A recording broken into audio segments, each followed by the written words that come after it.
여러분 안녕하십니까. 7시 오늘 제주 한승훈입니다. 제21대 국회의원 선거가 넉 달 앞으로 다가왔는데요. 내일부터 예비후보 등록과 함께 선거운동이 시작되면서 치열한 선거전이 점화됩니다. 제주 지역 3개 선거구별로 현역 의원의 출마 여부와 여당인 더불어민주당의 경선, 그리고 야당과 무소속 후보로 어떤 인물이 나올지가 벌써부터 관심사로 떠오르고 있는데요. 특히 민주당이 지역구 3곳을 모두 차지하고 있는 만큼 민주당이 3석 모두 수성할지 아니면 야당이 16년간 이어진 민주당 독식에 제동을 걸지가 최대 관심사로 꼽히고 있습니다. 앞으로 관련 소식은 7시 오늘 제주에서 발빠르게 전해드리겠습니다. 그럼 먼저 오늘 준비한 주요 뉴스부터 정리해드립니다. 제주도가 좀처럼 회복되지 않고 있는 노지 감귤 가격 안정을 위해 앞서 2만 톤 시장 격리 조치에 이어 작은 감귤 3만 톤을 추가 수매하기로 했습니다. 뉴스 브리핑에서 자세한 소식 전해드립니다. 제주에서도 하루에만 곳곳에서 많은 불신물들이 나오고 있는데요. 지난 10월에 문을 연 제주통합유실물센터는 이러한 물건을 보관하고 찾을 수 있도록 도와주고 있습니다. 탐나는 현장에서 직접 찾아가 봤습니다. 지난 9일 제주관광서비스 노동조합이 공식 출범했습니다. 장시간 노동과 저임금에 시달리는 노동자들 현실을 대변하고 개선해 나갈 계획인데요. 짤막 대담에서 이야기 나눠봅니다.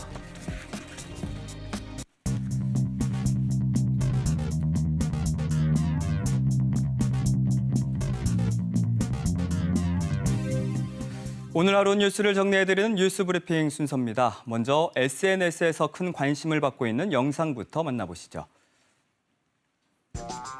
시청자 제보를 통해 KBS 제주뉴스 페이스북에 게시된 영상이 화제가 되고 있습니다. 눈이 내린 한라산의 모습을 담은 영상으로 어리목과 윗세오름, 남벽 분기점까지의 모습이 한 폭의 그림처럼 담겨 있는데요. 이 영상은 현재까지 1,600여 명에게 전달됐고 200여 명이 적극적인 반응을 보였습니다. 한라산을 덮고 있는 하얀 풍경이 현실 속 겨울왕국을 연상케 하는데요. 눈 쌓인 한라산은 제주의 절경 중 하나로 꼽히기도 하죠. 많은 사람들이 겨울에도 빛나는 제주의 아름다움에 많은 관심을 보인 것 같습니다. KBS 제주뉴스에서는 시청자 제보에 언제나 열려 있다는 점 알려드리며 앞으로도 많은 관심 부탁드립니다. 이어서 오늘 제주의 시사 용어로 예비후보자 등록에 대해 알아보겠습니다. 예비후보자 제도는 공식 선거운동 기간 전이라도 일정한 범위 내에서 선거운동을 할 수 있도록 해 정치 신인에게 자신을 알릴 기회를 보장해주기 위해 도입된 제도입니다. 선거에 따라 예비후보자 신청 시기가 다른데요. 대통령 선거의 경우 선거일 240일 전, 지역구 국회의원과 시도지사 선거는 120일 전에 예비후보자 등록을 할 수 있습니다. 다만 비례대표 의원 선거에서는 예비후보자 등록 제도가 적용되지 않는데요. 예비후보자 등록을 위해서는 관할 선거구 위원회에 각종 등록 신청 서류와 함께 기탁금을 납부해야 합니다. 기탁금은 해당 선거 기탁금액의 20%에 해당하는 금액인데요. 이후 등록 수리가 완료되면 선거사무소를 설치하고 전화를 이용해 예비후보자가 직접 통화하는 방식으로 지지를 호소할 수 있습니다. 그 외 문자 메시지, 전자우편, 홍보물 발송과 명함을 배부하는 등 어깨띠와 표지물 착용이 가능합니다. 전 남편과 의붓 아들을 살해한 혐의로 재판에 넘겨진 고유정에 대한 9차 공판이 오늘 제주지방법원에서 열렸습니다. 숨진 의붓 아들의 사인이 쟁점으로 떠오른 가운데 부검의와 법의학자가 증인으로 출석해 적극적인 외력에 의한 질식사라는 의견을 내놨습니다. 문준영 기자입니다. 고유정 사건에 대한 9차 공판이 오늘 제주지방법원에서 열렸습니다. 현 남편 살해 사건과 의붓 아들 살인 사건이 병합된 뒤 열린 두 번째 재판으로 숨진 의붓 아들을 부검한 국립과학수사연구원 법의관과 부검 의견서를 검증한 법의학자가 증인으로 참석했습니다. 지난 재판에서 검찰은 고유정이 자신의 아이는 홀대하며 의붓 아들만 챙기는 현 남편에게 분노해 남편에게 수면제를 먹인 뒤 의붓 아들을 살해했다고 주장했고, 고유정 측은 의붓 아들의 회생에 최선을 다했다며 검찰 주장을 추측과 상상이라고 맞섰습니다. 하지만 공판에 참여한 국과수 법의관과 법의학자가 숨진 의붓 아들의 사인을 지속적인 외력에 의한 질식사라고 판단하면서 검찰 측 주장에 무게가 실렸습니다. 국거스 법의관은 가슴과 몸통 부위에 점출혈이 나타난 점을 토대로 압착성 질식이 의심된다고 말했고, 감정이 역시 숨진 의붓아들의 사인을 외상성 질식사로 판단했습니다. 고유정 측 변호인이 현 남편이 다리를 올려 질식했을 것이라는 취지의 질의를 이어갔지만, 법의학자는 5살 아동에게 의도적인 외력이 가해지지 않고서는 설명이 어렵다는 입장을 재판부에 전달했습니다. 한편 재판부는 전 남편 살인사건 유족들이 빠른 판결을 원하는 만큼 다음 달 두 사건의 결심 공판을 진행하기로 했습니다. KBS 뉴스 문준영입니다. 제주도가 노지감귤 도매시장 가격 안정을 위한 가공용 처리 감귤 규격 범위를 확대했습니다. 수매 규모도 5만 톤으로 확대됐는데 내년 설까지 무려 100억 원이 넘는 예산이 투입됩니다. 보도에 강정훈 기자입니다. 제주 노지 감귤값이 심상치 않습니다. 감귤 가격은 경기 침체에 따른 소비 부진으로 지난해와 평년보다 하루 출하량이 최대 20% 감소한 수준인데도 지난주 도매시장 평균 경락 가격이 5kg 상자 기준 5,000원대로 추락했기 때문입니다. 급기야 제주도가 노지 감귤 도매시장 가격 안정을 위한 수매 감귤 규격 범위를 확대하기로 했습니다. 추가 수매 대상 규격은 45에서 49mm 이하 감귤 소가로 물량만 3만 톤, 앞서 지름 67에서 70mm 이하 규격 감귤 2만 톤 수매 계획을 결정한 지 사흘 만에 추가한 겁니다. 하지만 모든 물량을 가공용으로 처리하면 수매 적체 가중 우려가 커 가공용 감귤 소가는 농가에서 스스로 격리하는 방식으로 추진합니다. 수매 비용은 지름 67에서 70mm 이하 규격 감귤의 경우 1kg에 300원, 농장 격리 사업인 경우 극조생 격리와 같은 1kg에 180원으로 19일부터 내년 설까지 추진하는데 이번 수매 계획에만 모두 114억 원이 투입됩니다. 제주도는 농협과 판매 상황을 지속해서 파악해 공급 물량을 조절하고 철저한 선별 과정을 통한 소비시장의 유통 품질을 관리한다는 계획입니다. 또 비상품 감귤 유통을 근절하기 위해 지도 단속도 강화합니다. 단속에 적발된 농가나 단체, 성과장 등에 대해서는 감귤 조례에 따라 과태료 부과와 함께 언론에 공개하고 행재정적 지원 대상에서도 제외하기로 했습니다. KBS 뉴스 강정훈입니다.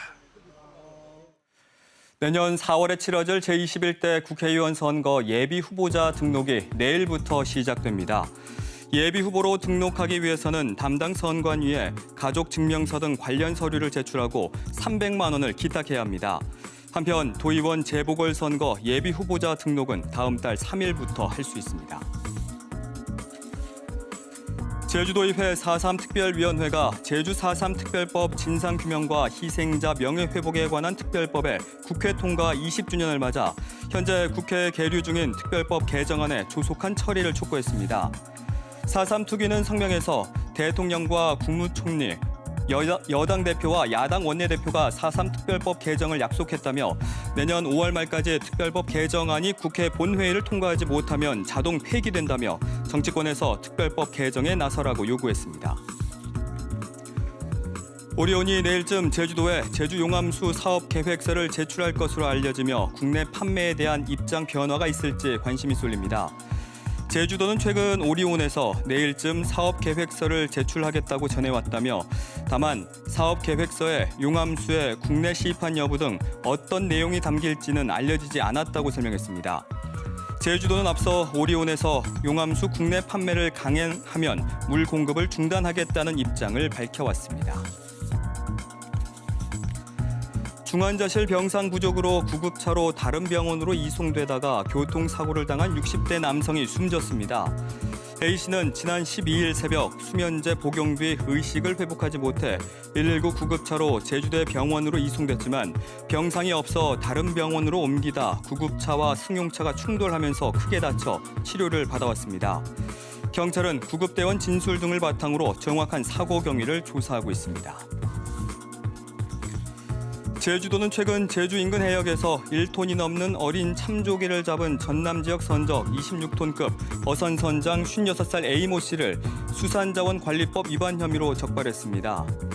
제주도는 적발 당시 이 어선에는 제주 인근 해역에서 포획한 참조기 1,900여 킬로그램이 보관돼 있었다며 이 가운데 15cm 이하의 어린 참조기 1,800킬로그램 가량을 발견했다고 밝혔습니다. 지금까지 뉴스 브리핑이었습니다.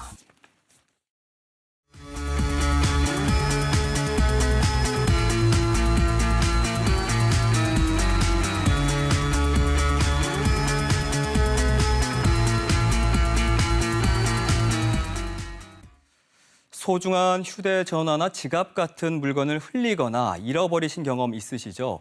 이러한 물건을 보관하고 찾을 수 있게 도와주는 제주 통합 유실물 센터가 지난 10월에 문을 열었습니다. 혹시라도 잃어버린 물건들을 쉽고 빠르게 찾을 수 있는 방법을 탐나는 현장에서 안내해드립니다.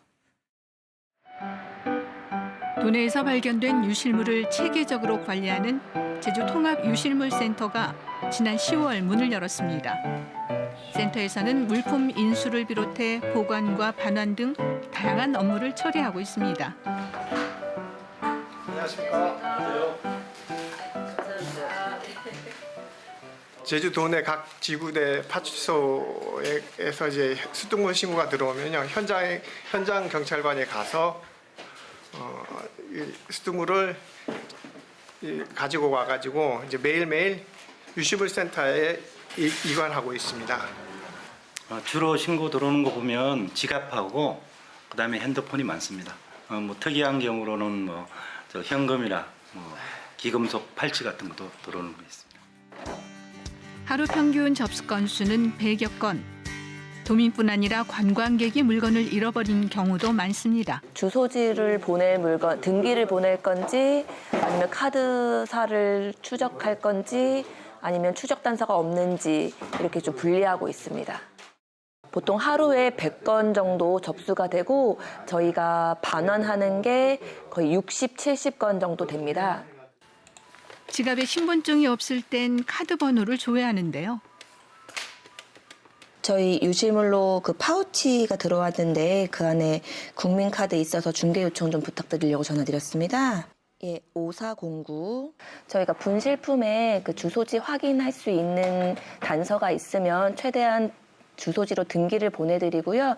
우선 그런 게 없고 카드 같은 게 있으면 카드 회사에 중개 요청을 해가지고 최대한 분실자에게 돌려드리려고 노력하고 있습니다. 자신이 습득한 물건을 직접 센터로 가져오는 경우도 있는데요. 관련 서류 작성이 끝나면 유실물은 센터로 이관됩니다. 물건을 분실하셨을 경우에는 가까운 지구대나 파출소 경찰관서 가셔가지고 분실 신고하시면 되시고요.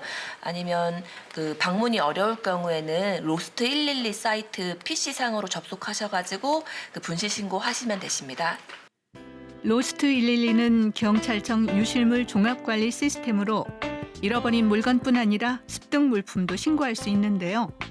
장소와 기간까지 상세하게 검색이 가능합니다. 유실물 보관 창고입니다. 주인이 찾아가지 않은 물건들이 가득한데요. 유실물은 유실물법상 6개월간 센터에 보관되고 이 기간이 지나면 공매나 폐기 등의 절차가 이루어집니다. 가치가 있는 물건은 공매나 양혈을 처리하고 있고 가치가 없는 물건에 대해서는 저희가 폐기 처리하고 있습니다. 잃어버린 물건을 임의로 취득하게 되면 관련법에 따라 처벌받을 수 있으니 주의해야 합니다. 도민 여러분들께서는 제 핸드폰과 같이 그 케이스에 이렇게 명함을 넣어주거나 여기에 그 조그만하게 가족 연락처를 적어주시면은 경찰에서 쉽게 연락하여 분지품을 받아볼 수 있으니까 이 소지품에 연락처를 붙여주시면 고맙겠습니다. 발견된 신분증은 지역별로 분류한 뒤 각 시도로 보내집니다. 喂，蒙金陵律师对吗？我是济州那个自治警察团的金美炯。 특히 중국 분들이 많으셔서 저희 통합유실물센터에서는 중국어 특채 경찰관 2명을 배치하여 그 중국인 유실물을 적극적으로 찾아드리려고 노력하고 있습니다. 제주 여행 중 휴대전화를 잃어버렸던 대만 관광객이 자치경찰단에 보낸 편지입니다. 추억이 담겨있던 자신의 물건을 돌려받게 돼서 고맙다는 내용인데요. 이처럼 센터의 도움을 받아 물건을 찾아가는 외국인들도 있습니다. 도민들에게 유심을 관련해서 주기적으로 홍보를 실시하고 음성이나 대화하는 기능이 있는 인공지능 체포 서비스하고 물건을 보관하고 있는 현대화 시설 모빌을 구축할 예정입니다. 그리고 토요일에도 유실물 센터 개방해서 유실물로 인한 불편함이 없도록 하겠습니다. 누구에게나 소중한 추억이 담긴 물건이 있죠. 어쩌면 센터에 잠자고 있는 유실물들도 그럴 텐데요. 하루빨리 주인의 품으로 돌아가길 바랍니다.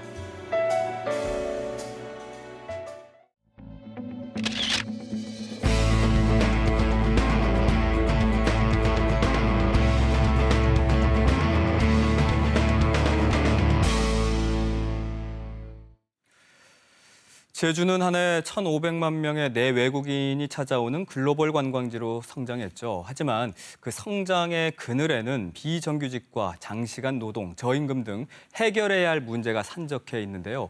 지난 10일 이런 이 제주 관광산업 종사자들의 목소리를 대변하기 위한 노동조합이 공식적으로 출범을 했습니다. 오늘 이 시간에 이와 관련해서 자세한 이야기 나눠볼까 하는데요. 오늘 이 자리에는 제주관광서비스 노동조합의 김은정 사무국장 나오셨습니다. 안녕하십니까? 네, 어서 오세요. 안녕하세요. 네. 네. 자, 우선은 이 제주관광서비스 노동조합이 네. 어떻게 해서 이렇게 출범하게 됐는지가 궁금하거든요. 네, 제주도민들도 잘 아시는 것처럼 관광산업은 제주 지역의 대표 산업이라고 할 수 있습니다. 네. 따라서 관광산업에 종사하는 노동자들의 수도 전체 임금 노동자의 25%에 달하는 약 7만 명 정도로 추산되는데요. 하지만 비정규직 비율이 굉장히 높고 그리고 영세한 사업장에서 근무하시는 노동자들이 많기 때문에 노동조합을 통한 최소한의 권리를 보장받기도 쉽지 않습니다. 그래서 민주노총 서비스연맹은 기업별로 노동조합을 만드는 것은 한계가 있다고 보고 전략적으로 제주관광서비스 노동조합을 만들었습니다. 예를 들면 저희 노조에 있는 카로텔 지부 같은 경우에도요. 정규직 대부분이 조합원이시거든요. 그런데 호텔에 근무하는 룸메이드, 미화, 주차, 보안시설 등이 외주화돼 있기 때문에 협력업체에서 파견된 노동자들이 많습니다. 이분들을 조직하기 위해서는 업종도 사업장도 그리고 고용 형태도 뛰어넘는 지역 내 산별노조가 필요하다고 봤습니다. 네, 제주관광산업 사실 지역산업의 한 축이라고 할 수가 있겠는데 그럼 현재 제주관광산업 업체는 몇 개나 되고 또 여기에 종사하는 노동자들은 몇 분이나 계실까요? 네, 그 관광산업은 관광객들이 제주 공항에 도착해서 다시 제주도를 떠날 때까지 마주하는 거의 모든 산업이라고 볼 수 있는데요. 네. 제주도가 발표한 자료에 따르면 2018년 기준 1,960개 업체가 있다고 합니다. 업종별로는 여행업, 관광-숙박업, 관광객 이용시설업, 국제회의업, 카지노업, 유원시설업, 관광편의시설업 등이 있고요. 여기 포함돼 있지는 않지만 관광협회에 가입된 회원 업체들까지 포함하면 좀 더 늘어날 걸로 보입니다. 그런데 관광업계에 종사하는 노동자들의 수는 따로 정리된 바가 없습니다. 그래서 저희가 방금 말씀드린 업체에 종사하는 노동자들의 통계를 하나하나 살펴봤는데요. 그 2016년 기준으로 숙박 및 음식점업에 약 5만 명, 그리고 예술, 스포츠 및 여가 관련 서비스업에 10,000명, 이외에도 자동차 임대업, 소매업, 용역업체 일부 등을 포함하면 현재는 약 7만 명 정도로 추산됩니다. 이것도 상용 노동자 기준이기 때문에 비정규직 노동자들을 포함하면 그 수는 더 늘어날 걸로 수가 보입니다. 있겠네요. 네. 이 제주도 전체 임금 노동자의 25%가 관광 분야에 종사하는 노동자라는 얘기를 들었습니다. 네. 그만큼 큰 비중을 차지하고 있는데 네. 그래서 고충을 좀 하나씩 짚어볼까 해요. 네. 일단은 좀 일하는 시간에 비해서 네. 임금이 적다. 이런 지적이 있더라고요. 네, 실제 작년 한국은행 제주본부가 발표한 자료를 보더라도 2017년 관광산업 종사자 1인의 연평균 임금이 1,680만 원으로 그 이전 해보다 40만 원가량 하락한 걸로 나옵니다. 이건 제주 지역의 건설업, 제조업에 종사하는 노동자들에 비해 크게 낮은 수준인데요. 그 2017년 최저임금을 적용한 연봉인 1,620만 원을 겨우 넘어서는 수준입니다. 특히 음식점업과 숙박업의 임금이 가장 낮게 나타났습니다. 호텔에서 일하시는 룸메이드 분들 직종 같은 경우는요, 10년을 일해도 20년을 일해도 최저임금을 겨우 넘는 수준의 임금을 받고 계시거든요. 네. 그리고 비정규직 대부분은 상여금이나 뭐 다른 수당 같은 것도 거의 없는 실정입니다. 또한 제주 지역의 관광 분야 그 비정규직 노동자가 전국에서 가장 많다고 들었습니다. 네. 뭐 그로 인한 어떤 고충이라든지 또 고용 불안 이런 게 참 클 것 같아요. 네, 그렇습니다. 그 비정규직 노동자들은 낮은 임금, 장시간 노동 그리고 일상적인 고용 불안에 시달리는데요. 예를 들면 저희 노조가 출범한 이후에 상담을 해오신 분들이 계셨어요. 네. 어느 호텔 파견 업체에서 근무하시는 노동자들이신데 업체 소장이 너 그렇게 하면 잘라버린다 또는 뭐 다른 데로 보내버린다 이런 얘기를 공공연하게 하는 거예요. 그래서 너무 부당하니까 노동조합이라도 만들어야겠다고 생각을 하는데 또 노동조합을 만들면 원청에서 재계약을 안 할까 봐 이중적으로 이제 불안을 떠안고 사는 거죠. 고용 불안에 시달리고 있는데 네. 그럼 이 외에 현장에서 일하는 노동자들이 겪는 고충 어떤 게 있을까요? 이건 정말 드릴 말씀이 많은데요. 저희 지부 중 한 곳에는 이중 출근이라고 이중 출근이요? 네, 아침 7시에 출근해서 11시까지 일하고 네. 퇴근했다가 네. 다시 6시에 출근해서 10시까지 일하는 그러니까 하루에 2번 한 출근. 분이? 네, 한 분이. 2번 출근하는 거죠. 그러니까 이런 비정상적인 노동을 하고 있는 거거든요. 그러니까 정상적인 사회생활이나 가족과의 시간을 보내기가 너무 어렵죠. 그리고 성수기에는 일하는 시간이 70시간에서 80시간까지 된다고 합니다. 그리고 근무 스케줄도 한 달 단위로 나오거나 짧게는 일주일 단위로 나오는 경우들이 있거든요. 그래서 이런 노동 환경 때문에 이직률도 높은 편입니다. 그리고 일하다 다치시는 경우도 많은데 대부분 산재 처리하지 않으시고 그냥 알아서 치료하고 말거든요. 최근에도 한 분이 다쳐서 산재 처리하겠다 이렇게 얘기를 했는데도 회사가 하지 마라 이렇게 얘기하니까 본인 연차를 써서 그냥 치료받고 쉬고 이런 경우들도 있습니다. 뭐 치료비는 일체 나오지 않고요. 그렇죠. 네. 그럼 이런 노동시장 구조가 생겨난 근본적인 원인 어디 있다고 보십니까? 첫째는 그 인건비를 줄여서 수익을 창출하려는 사업주들의 반노동적인 기업 경영이라고 볼 수 있겠습니다. 회사는 관광객이 많던 적던 간에 늘 어렵다고 경영이 어렵다고 얘기하거든요. 네. 근데 뭐 그러면서 늘 저임금 그다음에 노동복지를 후퇴시키는 이런 것들을 강요해 온 셈이죠. 근데 회사가 경영이 어렵다고 전기료를 낮춰달라 또는 뭐 임대료를 낮추자 이렇게 얘기하지는 않으시잖아요. 유독 노동자들에게만 저임금을 강요하고 있는 겁니다. 두 번째는 제주도의 관광 정책에 노동자들이 늘 배제돼 있었다는 건데요. 관광산업에 종사하는 노동자가 7만 명이나 된다는 사실 혹시 알고 계셨습니까? 저는 보도로 접한 적이 있거든요. 네. 저희도 이번에 통계를 찾아보면서 알게 됐거든요. 관광 서비스 노동자에 대한 기본적인 통계조차 나와 있지 않을 만큼 철저하게 배제돼 왔던 셈인데요. 그리고 그 제주도민들이 내는 세금으로 관광협회 같은 곳은 한 해에 120억씩 지원하거든요. 그런데 7만 명이나 되는 관광 서비스 노동자들을 위한 예산은 전혀 없습니다. 네. 뭐 해결할 과제가 한두 개가 아닌 것 같아요. 그럼 맞습니다. 최우선적으로 뭘 좀 고쳐야 할까요? 우선은 관광 서비스 노동자 전반에 대한 구체적인 실태 조사가 필요하다고 봅니다. 그것을 기반으로 한 관광 노동자 정책이 마련돼야 한다고 생각을 합니다. 그리고 관광 서비스 노동자들의 임금 수준이 전반적으로 최소한 제주도의 생활임금 수준으로는 높아져야 된다고 봅니다. 또 비정규직 비율도 낮춰야 된다고 보거든요. 그러기 위해서는 제주도도 관광 서비스 노동자들을 위한 정책 마련에 나서야 한다고 생각을 합니다. 네. 예를 들면 호텔 등급 심사 기준에 비정규직 비율 또는 뭐 4대 보험 가입률 또는 뭐 노동 조건 노동복지의 지수 등의 노동 친화적인 기준을 포함시켜 나가려는 다양한 제도 개선이나 보완이 필요하다고 봅니다. 네. 또 그 제주도의 난개발과 양적 성장 위주의 관광 정책을 이제 바로 잡아야 하겠다라는 계획을 네. 밝히셨는데 네. 어떤 내용인가요? 예를 들면 제주도에 호텔 많다는 건 다들 아실 텐데요. 네. 2018년 기준으로 보더라도 제주도 내 객실 수는 7만 2천 개에 달합니다. 근데 실제 수요는 4만 6천 개 정도밖에 안 되거든요. 이런 공급 과잉이 사실 4년 전부터 심각해지고 있었는데도 네. 그 이후로도 계속 객실 수가 늘어났습니다. 사실 제주도가 계속 허가를 해준 셈이죠. 숙박업만 그런 건 아니고요. 렌터카의 저가 경쟁 그리고 카지노 과잉 공급 등이 계속 문제가 되고 있습니다. 올해 행정사무감사에서도 지적이 됐는데요. 양적 성장으로는 더 이상 제주도 관광산업의 발전을 기대하기 어렵습니다. 그 개발업자들과 투자자들을 위한 사업이 아니라 네. 제주도 관광객의 만족도를 높일 수 있는 제주도만의 관광 철학이 필요하다고 봅니다. 그러기 위해서는 먼저 관광 정책을 수립하는 단계에서부터 관광 산업에 직접 종사하는 노동자들의 목소리 그리고 제주도민들의 목소리가 반영돼야 한다고 봅니다. 그럼 이제 앞으로 제주 관광산업 노동자들의 권익을 위해서 어떤 좀 활동들 계획하고 있는지요? 저희는 일단 2020년에 전면적으로 노조 가입 사업을 진행하려고 합니다. 네. 그 헌법이 보장한 노동 3권조차 제대로 누리지 못하는 관광 서비스 노동자들이 너무 많습니다.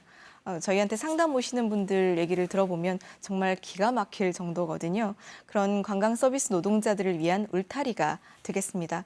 그리고 제주도정과 사용자 단체들에게도 제주 관광 서비스 노동자들을 위한 제도나 정책을 요구할 계획인데요. 7만 관광 노동자 처우 개선을 위한 노사 합의 네. 또는 관광 노동자 정책 수립을 위한 노정 협의 등을 계속 요구하고 진행할 계획입니다.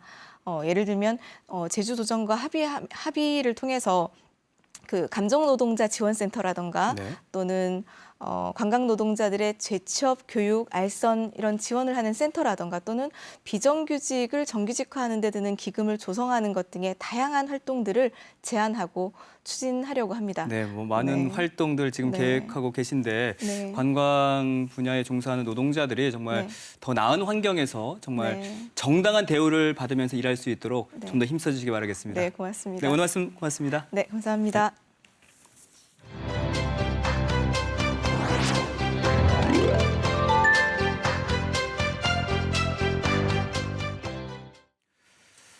제주 밖 소식 알아보는 제주에서 본 세상 순서입니다. 첫 소식은 오늘 정부가 발표한 부동산 종합대책입니다. 서울 등 일부 지역의 부동산 과열 움직임이 계속되자 이 정부에서 18번째로 내놓은 대책인데요. 고가 주택을 중심으로 대출은 조이고 세금은 늘리기로 했습니다. 노태영 기자입니다. 정부가 오늘 오후 관계부처 합동으로 대출은 줄이고 세금은 늘리는 방향의 주택시장 안정화 방안을 발표했습니다. 우선 시가 15억 원 이상 고가 주택에 대해 주택담보대출을 아예 금지하기로 했습니다. 15억 원 이하 주택의 경우 9억 원 초과분에 한해서는 LTV를 20%만 인정합니다. 전세대출도 깐깐해집니다. 대출을 받은 후 시가 9억 원 초과 주택을 매입하거나 2주택 이상 보유할 경우 대출을 바로 회수하기로 했습니다. 세금의 경우 종합부동산세 부담이 커집니다. 공시가격에 따라 세율을 지금보다 0.1에서 0.3%포인트 올리되 조정 대상 지역 다주택 보유자는 최대 0.8%포인트까지 상향 조정합니다.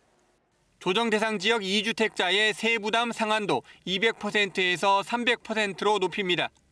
1세대 1주택자 장기 보유 특별공제는 거주기간 요건을 추가합니다. 대신 1주택 보유 고령자의 경우 공제율을 높여 부담을 줄여주기로 했습니다. 양도세율도 강화돼 2년 미만 단기 보유 주택에 대한 양도세율은 최대 50%까지로 올리기로 했습니다. 대신 다주택자가 조정 대상 지역에서 10년 이상 보유한 주택을 양도하면 한시적으로 양도소득세 중과에서 배제하고 장기 보유 특별공제도 적용합니다. 분양가 상한제는 기존의 핀셋 지정을 확대해 서울 강남 4구 등 13개 구는 모든 지역이 대상입니다. 여기에 서울 강서, 노원 등 5개 구 37개 동과 경기 과천과 하남, 광명도 추가 지정했습니다. 주택 구매 시 내야 하는 자금 조달 계획서도 확대하고 국세청 등의 자금 출처 조사도 강화합니다. 또 임대사업자에 대한 취득세, 재산세 혜택을 축소하고 주택 청약권 불법 전매에 대한 처벌 조항도 강화하기로 했습니다. KBS 뉴스 노태영입니다. 건강보험의 보장성을 높이고 개인 병원비 부담을 줄이겠다는 게 이른바 문재인 케어인데요. 지난해 건강보험 보장률은 상승했고 특히 중증 질환의 보장성이 높아졌다는 평가가 나왔습니다. 도민 여러분도 공감하시는지요? 이효연 기자입니다. 2018년 건강보험의 보장률은 63.8%로 2017년보다 1.1%포인트 상승했습니다. 지난해 우리 국민이 의료비로 100만 원을 지출했다면 건강보험에서 평균 63만 8천 원을 지급했다는 뜻입니다. 2017년과 비교하면 건강보험에서 11,000원 정도 더 지급했다는 겁니다. 특히 상위 30인의 중증 고액 진료비의 보장률이 처음으로 80%대에 진입한 것으로 나타났습니다. 백혈병과 췌장암, 뇌암 등 고액의 진료비가 드는 중증 질환의 보장률은 전년보다 1.5%포인트 올라 81.2%를 기록했습니다. 또 5세 이하와 65세 이상의 경우 보장률이 70%에 육박하거나 이상을 기록해 2010년 이후 최고치를 기록했습니다. 한편 저소득층의 의료비 절감에도 효과가 있었던 걸로 분석됐습니다. 월급의 2배 이상 의료비가 발생한 고액 의료비 환자의 경우 소득 하위 20% 그룹에서 17.6%가 감소했고 20에서 40% 그룹에서는 16.4%가 줄었습니다. 2018년도 건강보험 보장률은 전체적으로는 문재인 케어를 통해서 급여비라고 할 수 있는 공단 부담금이 과거에 비해서 많이 올라갔고요. 보장성을 확대하겠다는 문재인 케어를 위해 지난해 투입된 돈은 2조 4천억 원에 이릅니다. 반면 동네 의원에서 건강보험이 적용되지 않는 비급여 비율은 올랐습니다. 비급여 가격은 의료기관이 정할 수 있기 때문에 수익을 창출하려는 움직임이 컸던 것으로 분석됩니다. KBS 뉴스 이효연입니다.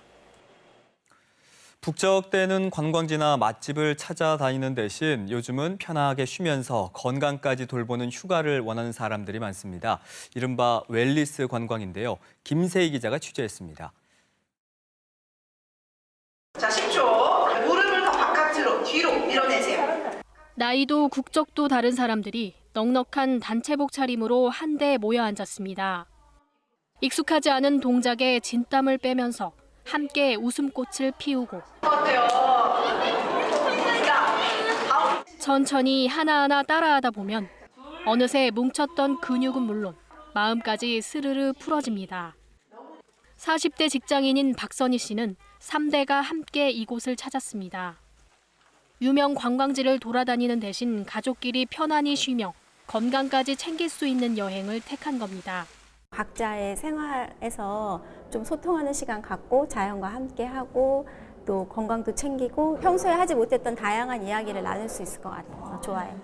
이렇게 휴양과 건강을 함께 추구하는 이른바 웰니스 관광이 늘고 있습니다. 숙박비와 식비 외에 건강을 챙기는 비용까지 들다 보니 전체 관광에서 차지하는 비중은 적지만 상대적으로 지출은 높습니다. 부가가치가 큰 관광 상품으로 주목받는 이유입니다.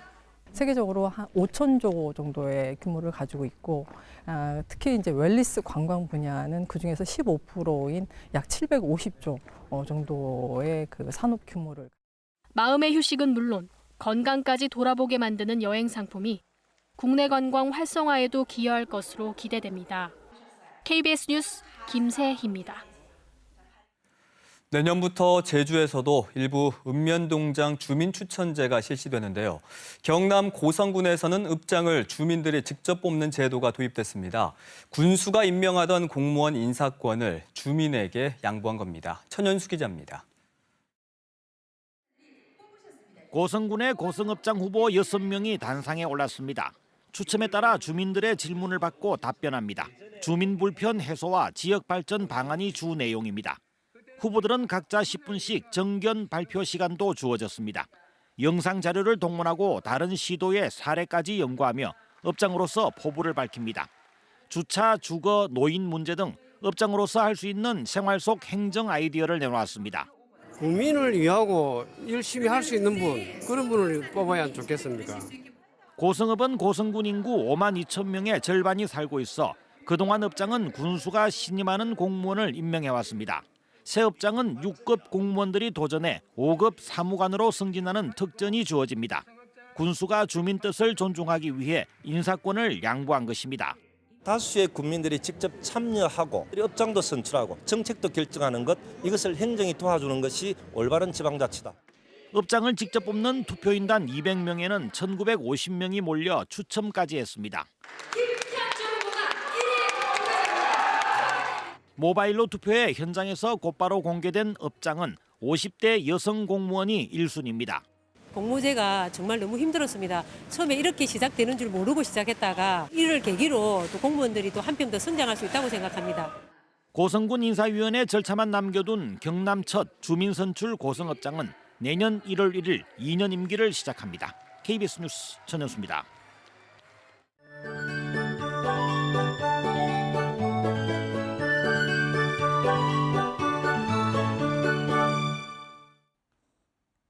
오늘 기온이 크게 올라서 마치 포근한 봄이 된 듯한 날씨를 보였습니다.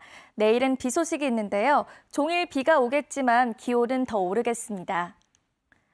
새벽에 남서부와 산지부터 비가 시작돼 밤까지 이어지겠는데요. 예상 강수량은 20에서 60mm 정도입니다. 내일 아침 기온이 15도 안팎으로 오늘보다 5도가량 높겠고 낮 동안 20도 가까이 올라 더 포근하겠습니다. 비가 오면서 건조함은 해소되겠고요. 내일 비가 오는 지역으로는 안개가 짙게 낀 곳이 있겠습니다. 안전 운전하시기 바랍니다. 이어서 자세한 내일 지역별 날씨입니다. 내일 아침 최저 기온은 15도 안팎이 예상되고요. 낮 기온은 19도 안팎에 머물러 4월에 해당하는 봄 날씨가 예상됩니다. 내일 전해상과 남해서부 먼바다에 돌풍을 동반한 천둥번개가 치기도 하겠고 곳곳에 짙은 안개가 끼어 있겠습니다. 바다의 물결은 제주도 앞바다에서 2.5m, 남쪽 먼바다에서 3m로 다소 높게 일겠습니다. 주간 날씨입니다. 비가 그친 모레부터는 다시 차가운 북서풍이 불겠습니다. 기온이 크게 떨어지며 춥겠는데요. 급격한 기온 변화에 건강관리 유의하시기 바랍니다. 날씨였습니다. 최근 제주의 한 여고생이 소아암 환자를 위해 머리카락을 기부해 화제가 되고 있는데요. 서귀포시 중문고등학교 2학년 조연우 학생은 소아암 환우들에게 이 머리카락이 귀하게 사용된다는 걸 알고 어머나 운동본부에 3년간 고이 기른 머리카락을 잘라 전달했습니다. 어머나 운동은 어린 암 환자를 위한 머리카락 나눔 운동의 줄임말인데요. 25cm 이상의 머리카락을 기부받아 항암 치료로 탈모가 심한 어린이를 위해 특수 가발을 제작해 소아암 어린이에게 기부하는 뜻깊은 운동입니다. 자, 이렇게 기부에 참여하는 방식은 점점 다양해지고 있는데요. 각자 실천할 수 있는 작은 기부가 연말연시 우리 주위에 따스한 온기와 사랑을 전하는 좋은 선물이 될 것 같습니다. 7시 오늘 제주, 오늘은 여기서 인사드리고요. 내일 다시 찾아뵙겠습니다. 함께해 주신 여러분 고맙습니다.